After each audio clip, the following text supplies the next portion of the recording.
Are we live? We are live.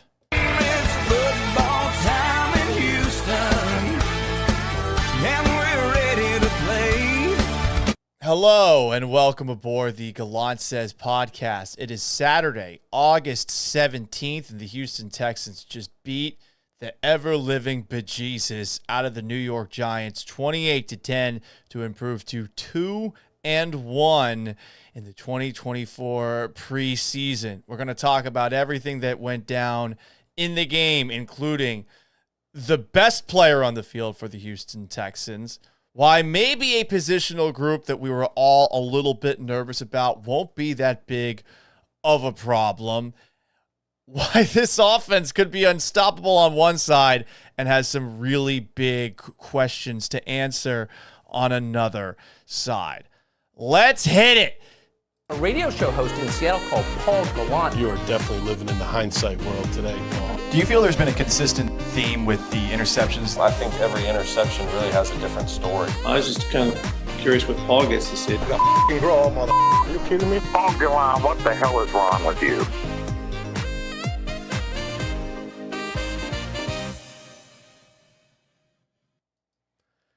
So let's just start off by talking about the Texans defense in this game. First series, Daniel Jones, who is back from a major knee injury that he suffered last year. Oh boy, that guy is not good at football. And the Houston Texans made him look very, very silly. Just the first play, he's trying to throw a comeback to Malik Neighbors, and Derek Stingley steps right in front of it. Could have been an interception right away to kick things off for the Giants. The next play, they try to run a screen. Jimmy Ward has a blocker, a huge blocker on this new Giants offensive line, which also isn't good. All this blocker has to do is go straight ahead and pancake his ass. Ward steps to the side, and guess what? He makes a tackle. And then the next play, Jones lobs it downfield to Malik Neighbors. He beats Stingley, but the ball bounces off of his hands. And then Jimmy Ward comes in to clean it up. It was very impressive. The hit. Stingley was beat there. But the Giants offense, I want everyone to keep this in mind before we compliment the hell out of the defense for what they did today. The Giants offense might be the worst in the league this season. I really think there's a chance that it ends up being the absolute worst unit in the NFL. Jones is not good, and I think they're relying a lot on Malik Neighbors, the rookie out of LSU, to make up for the fact that they don't have a very good offensive line and that they brought in Devin Singletary to be their lead running back. How's he going to look? Truly, I do not know. Now, maybe the safety group that we talked about a lot is going to be totally fine, even though they didn't sign Quandre Diggs, even though they didn't sign Justin Simmons, who both went to, respectively, the Titans and the Falcons. And you would like to have a veteran safety back there, but I think the Texans have figured out who they want to play safety. First off, Ward, with his performance today, he was hurt a lot of last year. When he was out there, it felt like he really wasn't there.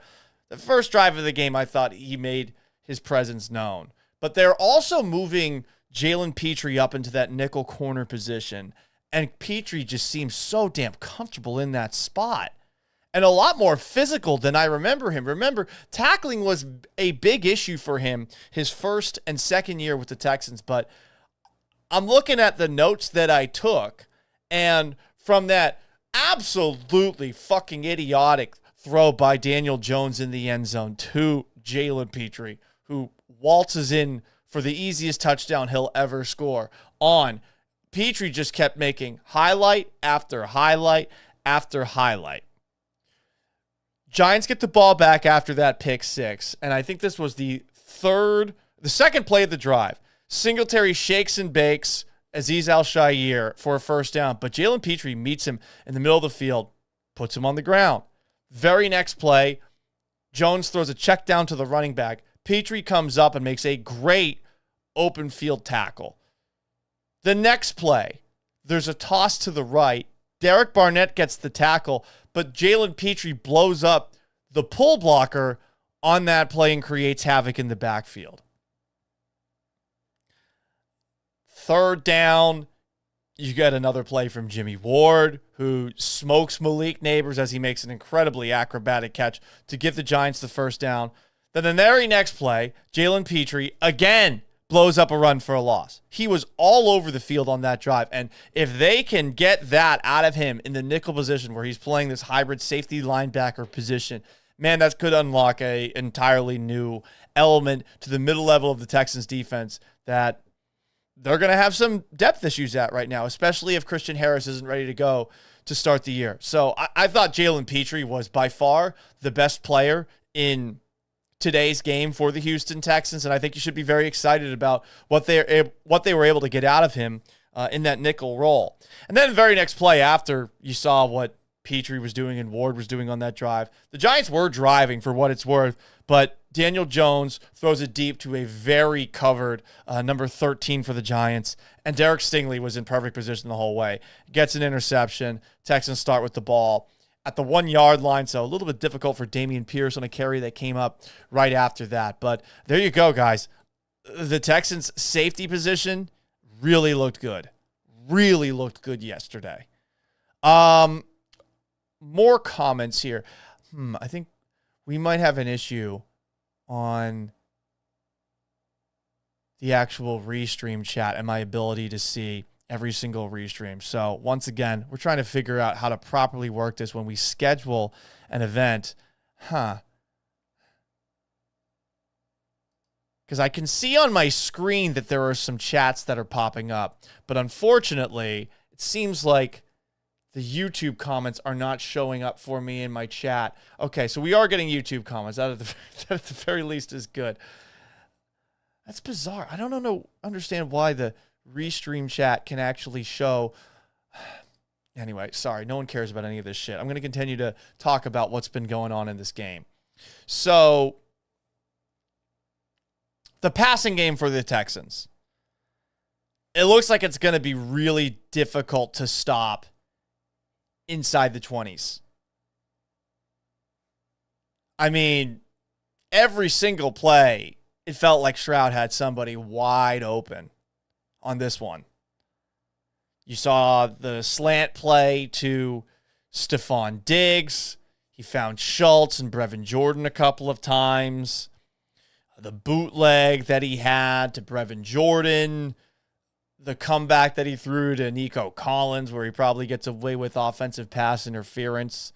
But the physicality, you love to see it. You see just a lot of really, I thought, easy throws from Stroud to insert Texans receiver who was generally wide open. It's going to be really tough for these defenses to keep up with them. And I will say this, I do wonder about their ability to just live up to the hype. We talked about that on my radio show with Joe on Thursday. I do look at their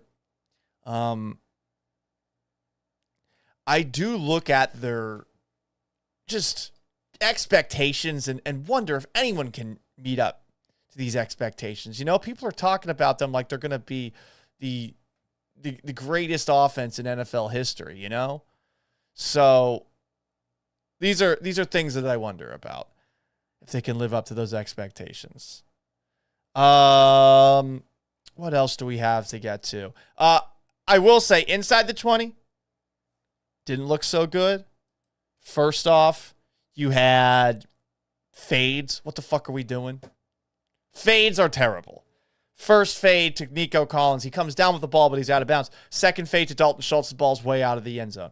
Fades generally don't work. They weren't able to run the ball. You could tell they're not very confident handing the ball off to Dameon Pierce. Don't worry, we'll get to him. But the slant pass that they called for Tank Dell over the middle, was that actually going to get through? I don't know. I don't think it would have. So, be interesting to see how that all plays out with what they do in the red zone. But I didn't like the red zone offense. I did like, though, what I saw in between the 20s. Really, the only thing that I was looking for in this preseason game was for the Texans' running attack to be better. And they weren't.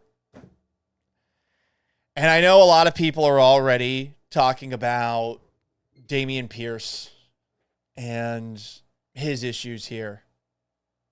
And I'm still not sure it's all his fault, but I find myself breaking down every single Pierce run like the Zapruder film, breaking down JFK getting platted in the head back in Dealey Plaza in Dallas. I mean,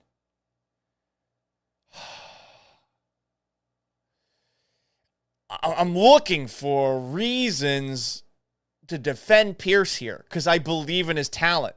I know what I saw in 2022. We all saw it if you were watching back then. So here are the notes that I have for the 3 carries that he had in this game.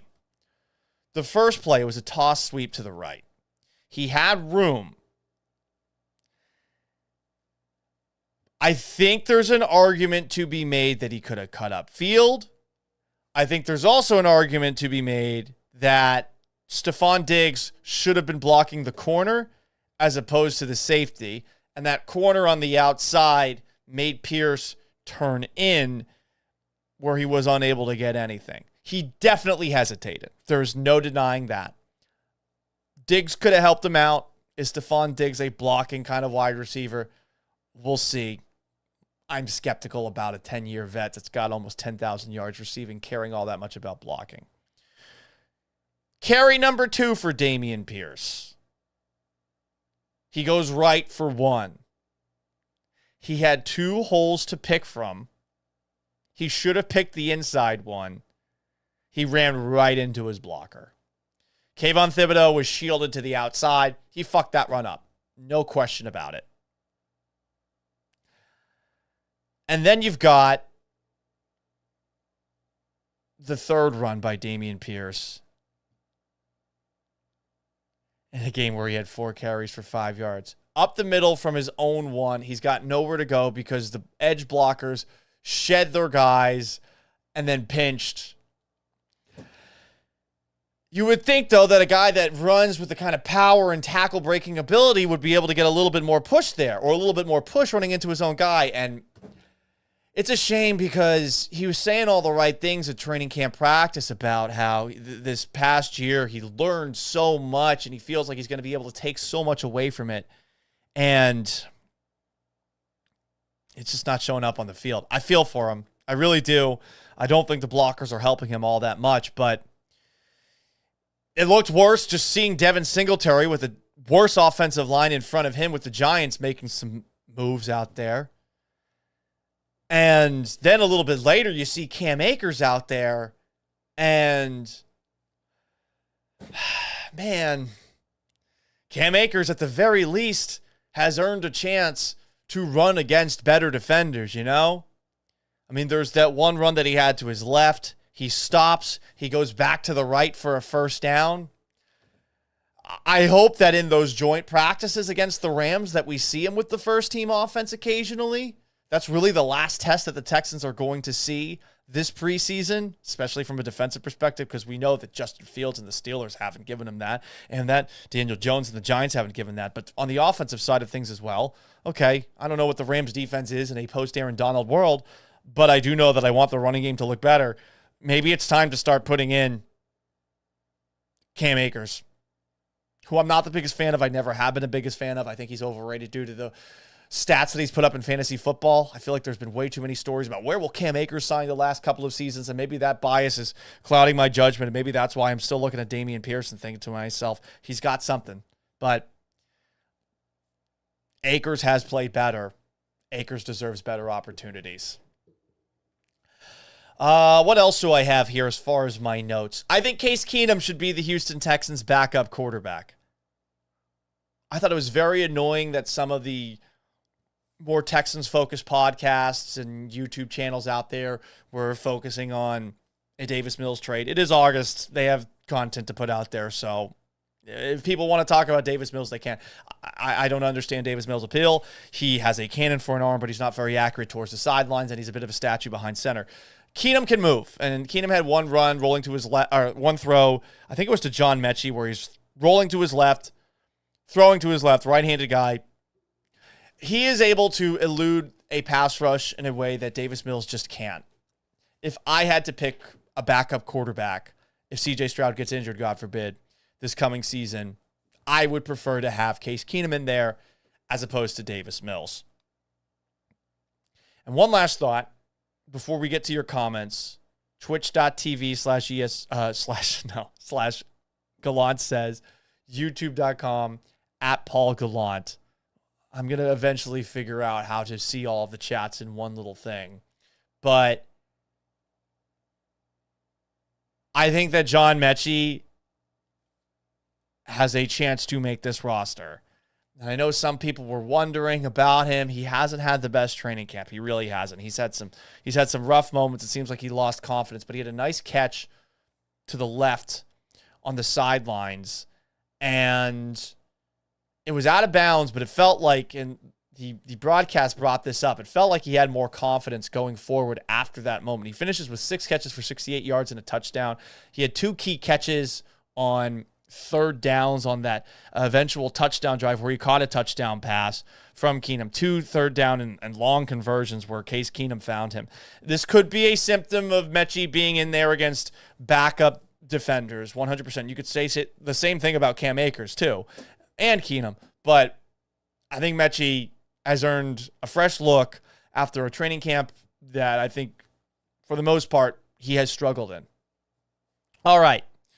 I apologize for whatever is going on with my Restream chat system, because I can see some of your chats, but I can't see all of your chats. It seems like now, all of a sudden, I'm actually able to get in the same window chats from both YouTube and Twitch. So let's go through them all. Nicholas Melkor comments, Cam Akers is running back 2. Book it right now. Shut the fuck up, no offense, with this RB2 shit. I'm not doing it. He's the backup running back. I'm not doing it. I'm not doing this.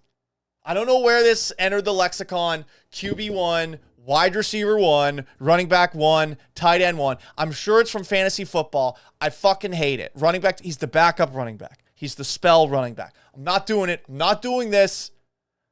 Call me an old man yelling at a cloud. Fuck this. I'm not doing RB2. I'm not doing QB2, wide receiver 2. Fuck all that shit. I hate it. Stop. And rant. Frobius says, Pierce has got to go. I don't think you get rid of a running back like that by cutting him. He's still talented. But you do, I think, start looking at trade partners. Mellow Mike says, tough decisions in the days ahead. Wide receiver and running back are truly deep. I don't know how deep the running back position is. Daria Agunbowale, I always mess that up. Daria Agunbowale is a special team player who you were seeing come in and get spelled reps at running back early, but he's more of a special teams guy than he is a running back. That helps him, though. But is he somebody that you want to see out there for more than 2 carries a game? No, not really. Cam Akers is there. Do you trust Cam Akers from a health perspective given the bad luck he's had? No, I don't. No offense to Cam Akers, who has made the most of his opportunity with the Texans and is making me look at him in a different light. What else do we have? Frobius asks, who is cornerback number 4? That's Mike Ford. Dude was getting torched. He has been getting torched a lot at training camp practices as well. And I am a little nervous about the Texans' lack of cornerback depth after Derek Stingley, who I agree with John Harris on the ABC 13 call. I think there's a chance that he could be considered the top corner in the NFL someday because of those ball skills that he has. He's just like a wide receiver out there from time to time. And then after that, you have Chris Boyd and Mike Ford as your 3 and 4 corners. Jeffrey Okudah, barely seen him. CJ Henderson, barely seen him. The guys who used to be top 10 picks that they brought in this offseason. I am hoping that they make a phone call to any corner who is willing to be the third corner before the regular season kicks off. There will be cuts. But I wonder about that outside position. If Jalen Petrie is your nickel guy, is Desmond King your outside backup? You're not really seeing him in that spot.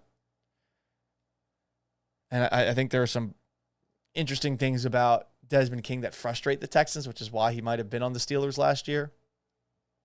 I'm not 100% sure what those things are. Just heard some weird rumors. Sorry to throw that out there without being able to pay off on it, but I wonder about that. Brandon Hallam was at the game at NRG Stadium. Here's another little quick rant. I think it is a scam that the NFL charges regular season ticket prices to watch these fake bullshit games. CJ Stroud didn't even play a quarter or past a quarter. He played 1 quarter. So you're going to pay full prices for this game at a stadium that, due to Hurricane Beryl, probably doesn't have the best air conditioning as you get higher up from the field. I actually asked Shelby Coppage, the ABC 13 sideline reporter, if it was hot on the field, and she said only if you were directly in the sun. But somehow the air conditioning worked at the lower levels, but I'm assuming it's not the most pleasant experience if you're watching towards the upper levels. You're paying probably a lot of money if you got season ticket prices for a team that's good, and that's what the expectation is for this team going into the year. And you're paying full prices to watch that.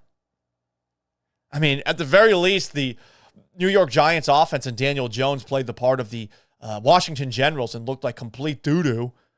It made the Texans look great. So you had fun seeing the pick six and the Derek Stingley interception and all those easy throws from CJ Stroud to insert wide receiver. But, I mean, you got to see that for a quarter.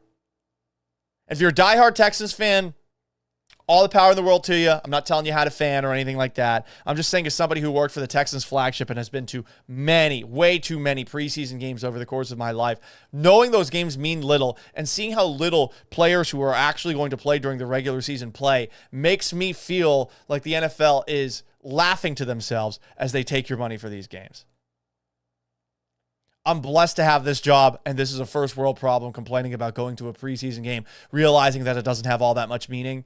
I've 100% realized that. My job is amazing. I sometimes do take it for granted. I shouldn't. But preseason football is a scam. I hate it. I hate that everybody was out of this game who you want to see in the regular season after 1 quarter. At the very least, the Texans' defense looked good. Toro McJohnson says, Paul in a booster seat. Toro McJohnson is convinced that I'm short. More comments here.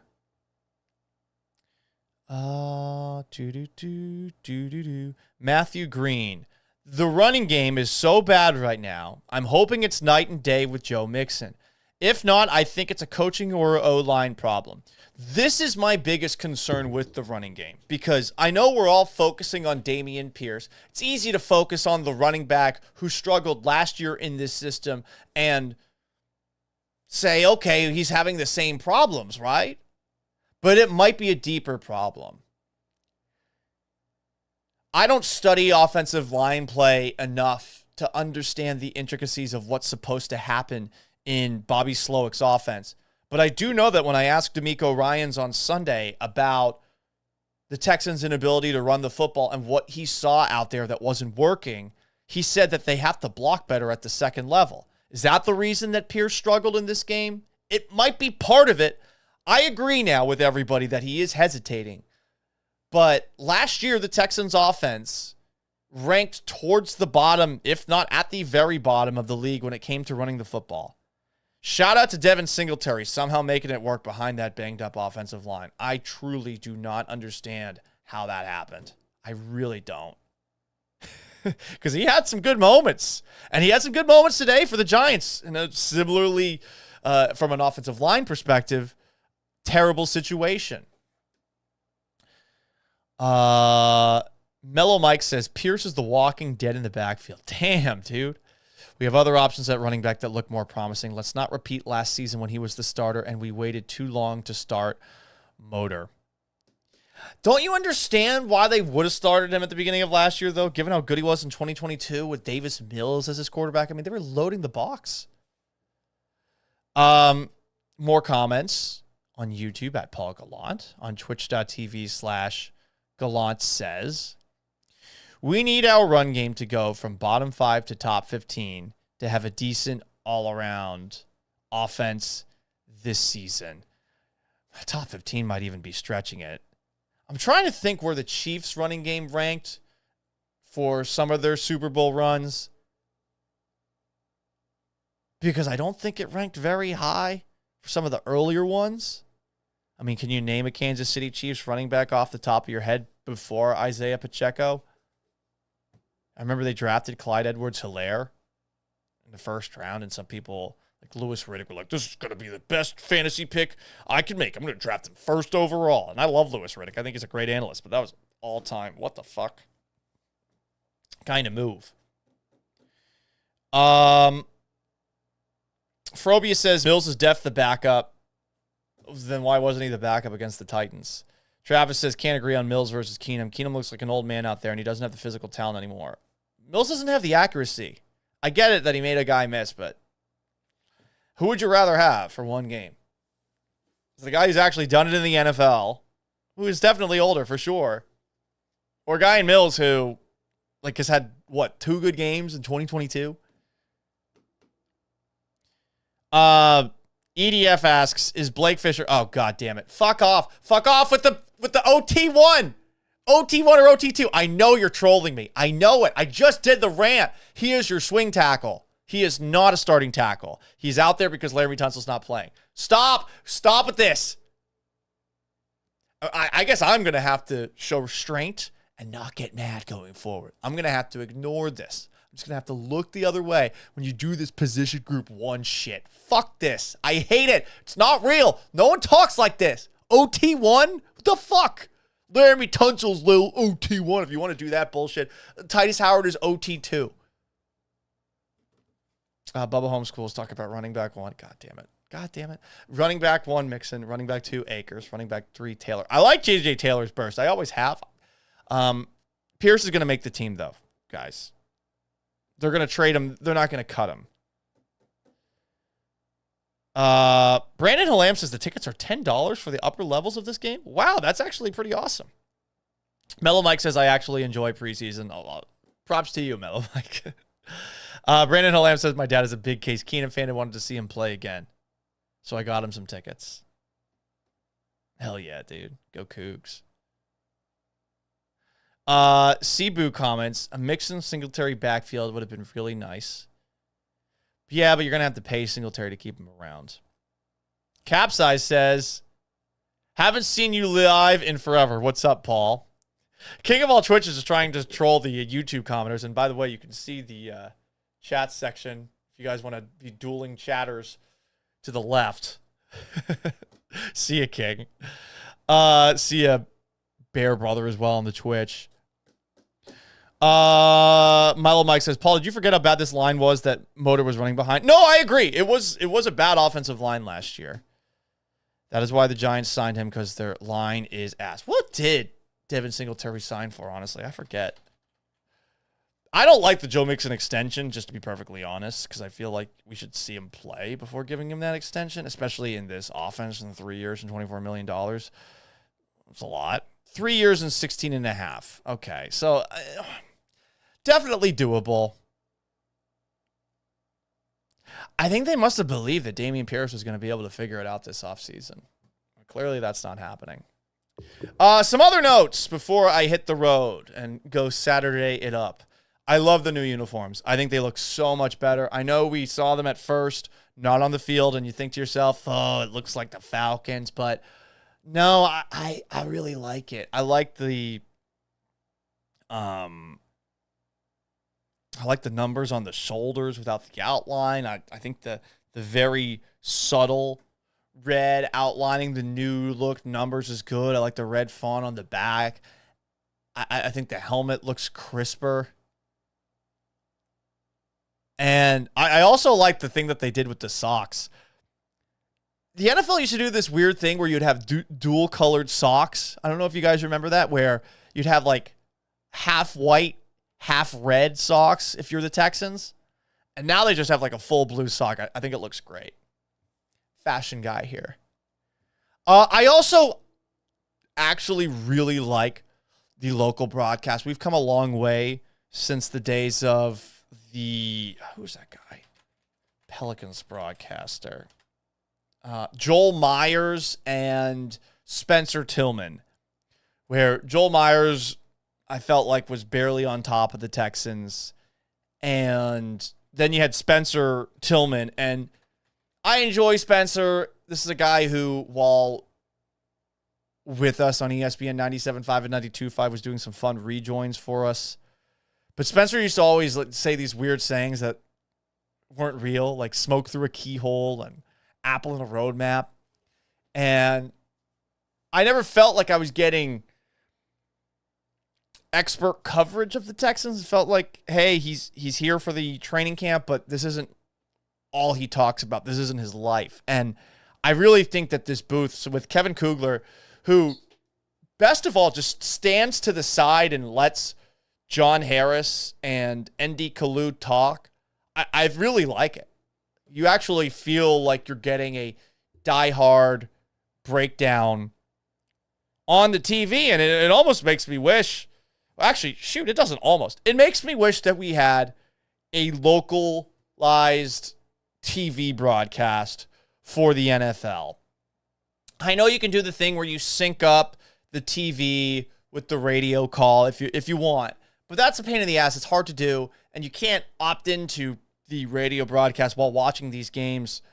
You have to pick one or the other, I think, through NFL Sunday Ticket. You actually can, I guess, get the radio broadcast from out of market and stuff if you want. But you can't sync it up, and this is nothing against those national broadcasts, but I mean, we know this watching the Astros. The national broadcasts are just not as on top of the teams as the guys who are there on a daily basis. And while the local teams can be a little biased, I feel like we've definitely seen ND Kalu and John Harris be a little bit biased at some calls that could have been called for the Houston Texans the first couple of games. But I really like the analysis they're bringing. I love ND. ND's been one of the better ex-players turned sports talk show hosts I think there is. It's a bummer that he's not doing it on a daily basis anymore. But I like to see ND in the booth. He's especially the defensive line dynamic. Thought it was funny him talking about how the running backs are all going to roast J.J. Taylor for the defensive line chasing him down. And John Harris adds some great nuggets, talking about how on Hard Knocks the Giants really wanted to draft Kamari Lassiter, among other things. A nice little piping hot take about how he thinks Derek Stingley could be the number one corner in the NFL. And then also, you got Shelby Coppage, who, first off, very pretty woman. Second, Shelby's bringing these awesome sideline reports where she's actually giving you something that's fun. Frank Ross had a spiel, I guess, about tuxedo players on special teams. And I love it. Frank Ross is such a psychopath. It's just on brand with him. Tuxedo players are guys who don't want to get on the ground. And she also told a funny story about in Hurricane Barrel, Titus Howard's truck, I guess, getting submerged underwater, and how a bunch of people had to basically swim underwater, push it up to get it back on the road. And then they had beers afterwards. It's a great story. So I really like the ABC 13 team. I wish we'd get to see it more. It's a shame that we only get to see them for a couple. By the time that they iron out all the kinks, you essentially are in the regular season. So you're kind of fucked, you know, like you can, but it's a preseason for them too. And while I think the camera work has been shaky a lot, and it's going to be tough for any cameras, by the way, showing NRG Stadium with the hole in the roof, the sun gleaming into the stadium. It makes it basically impossible to see anything. But I like the local people that are actually on the call for this. I think they did a good job. One last thing. It was great to see Matt Schaub out there. And honestly, I feel bad about how hard I was on Matt Schaub at the end of the 2013 season. He had the pick six streak. It was rough. He made fun of himself for that on the Texans radio pregame show today. That guy was a very good quarterback. Statistically, he really was good. He and Andre Johnson put up some numbers. They had a wretched defense on the other side of the ball. 08, 09, 2010. 2011, they finally figure it out, and Albert Hainsworth fucks up his Liz Frank underneath the pile. He has a really awesome start to 2012, but it felt like as the season went along, physically he just wasn't the same guy. And 2013, not the same guy. Credit to him still carving out a 17-year NFL career. I hope to see him as a coach or a broadcaster somewhere. Hand up, I truly don't feel great. Don't feel great about the way that I talked about Matt Schaub back in the day. And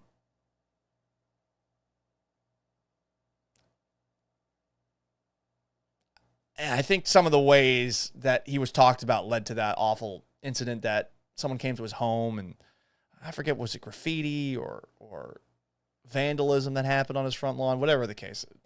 It wasn't a good look. I think we could have treated him a little bit better as a city when he was there. So it was good to see him back out there, and I wish him the best, truly. All right, more comments before we get out of here.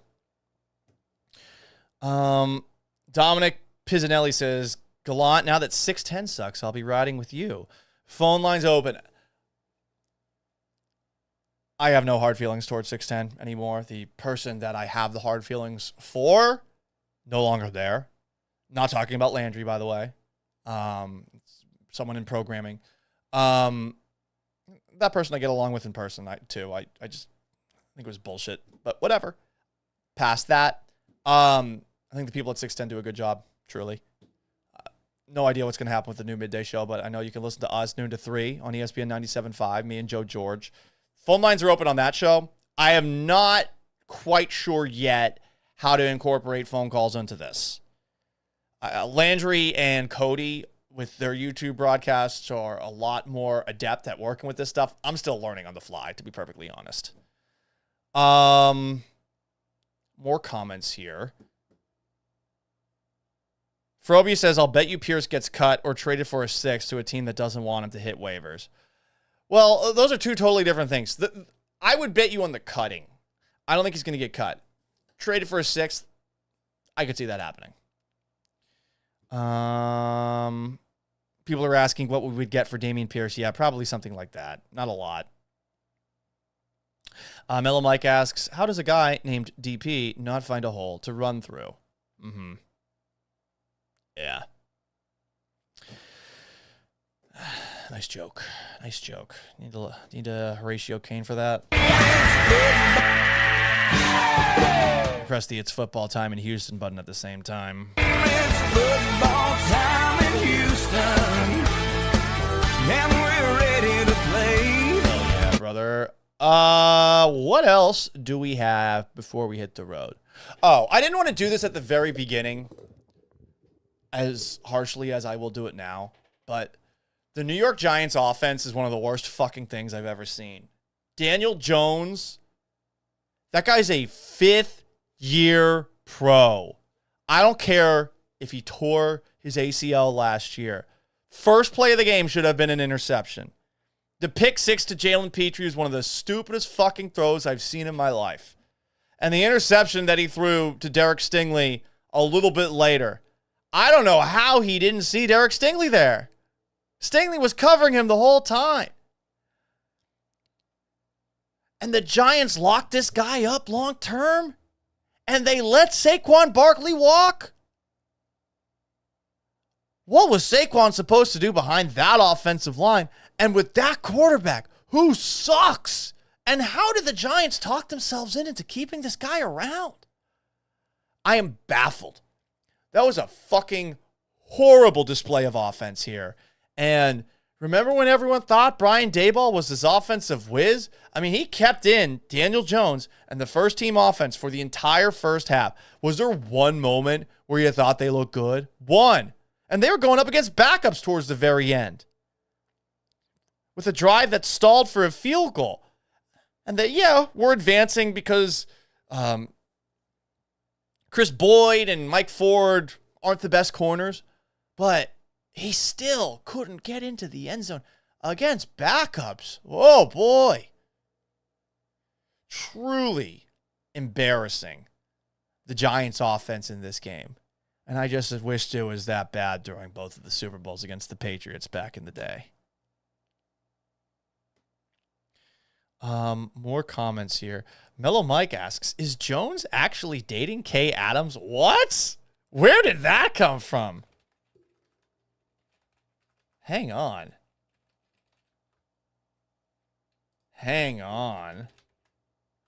Oh, because she said she was stunned by his beard?